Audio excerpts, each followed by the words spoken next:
जो जातिवाद में बढ़ जाते हो, जब वोट देने जाना तो एक ही बात दिमाग लगा लेना, खाली अफगानिस्तान की स्थिति याद कर लेना, आपको पता चल जाएगा कि आपको वोट कहां देना है, मुहर कहां लगनी है। मैं किसी पार्टी विशेष का आदमी नहीं हूं, लेकिन मैं भारत का आदमी हूं और मुझे इतना तो पता ही है कि भारत किन हाथों में सुरक्षित है। इसीलिए ध्यान से, ये जो जातिवाद में हम लोग बट रहे हैं उस पे है कि मन की हल्दी घाटी में राणा के भाले डोले थे, यूं लगता है वीर शिवाजी चीख चीख कर बोले थे।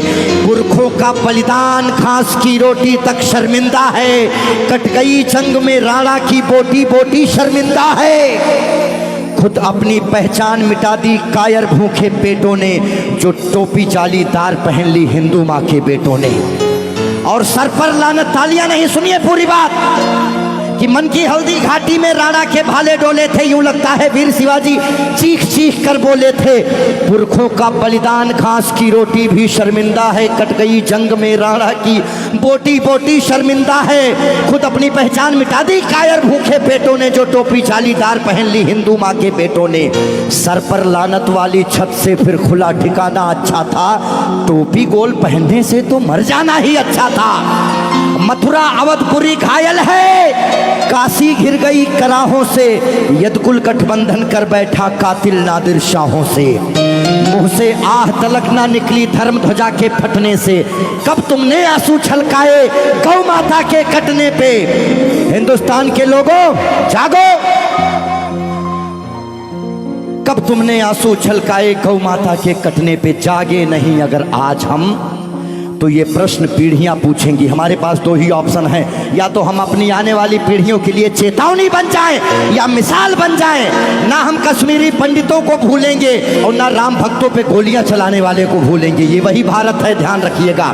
किसी बहकावे में नहीं आना है कि कब तुमने आंसू छलकाए गौ माता के कटने पे, और जागे नहीं अगर हम, तो ये प्रश्न पीढ़ियां पूछेंगी। गन पकड़े हिंदुओं के बेटे और बुरके से लदी बेटियां पूछेंगी, बोलेंगी हे आर्यपुत्र इतना उद्धार किया होता, खतना करवाने से अच्छा हमको मार दिया होता। और सोते रहो सनातन वालों तुम सत्ता की गोदी में, पर सांस आखिरी तक भगवा की रक्षा हेतु लड़ूंगा मैं। शीश कलम करवा दूंगा पर कलमा नहीं पढ़ूंगा मैं, शीश कलम करवा दूंगा।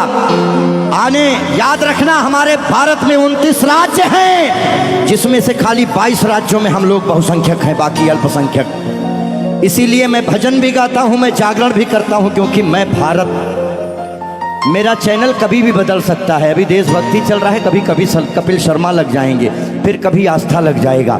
लेकिन एक बात का ध्यान रखना, हमेशा हम आज़ाद कैसे हुए ये बहुत मायने नहीं रखता है, लेकिन हम गुलाम कैसे हुए ये बहुत ज़्यादा मायने रखता है। आप जानने का प्रयास करना कि ऐसा क्या हुआ होगा भारत में जो पूरा अखंड भारत गुलामी की तरफ बढ़ गया।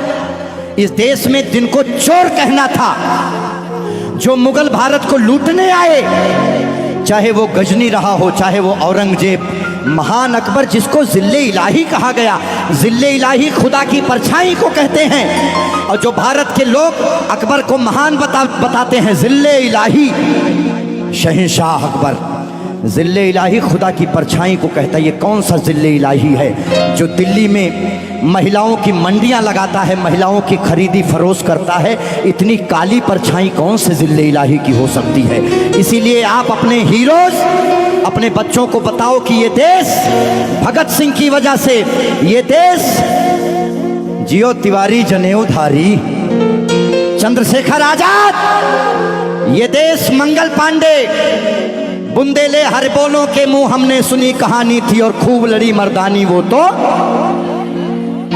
हमारे यहाँ महिलाएं घूंघट करती हैं क्योंकि यहाँ लुटेरे आए भारत में, लूटे, डोलियां लूटे, महिलाओं के साथ दुराचार किए, जिसकी वजह से उन्हें पर्दे में रखा जाने लगा। भारत के लोगों, 2022 का चुनाव आपके सर पे है। मोहर लगाने से पहले सोच लेना कि भारत वाकई में किन हाथों में महफूज है। बाकी आगे आपकी मर्जी। बोलिए भारत।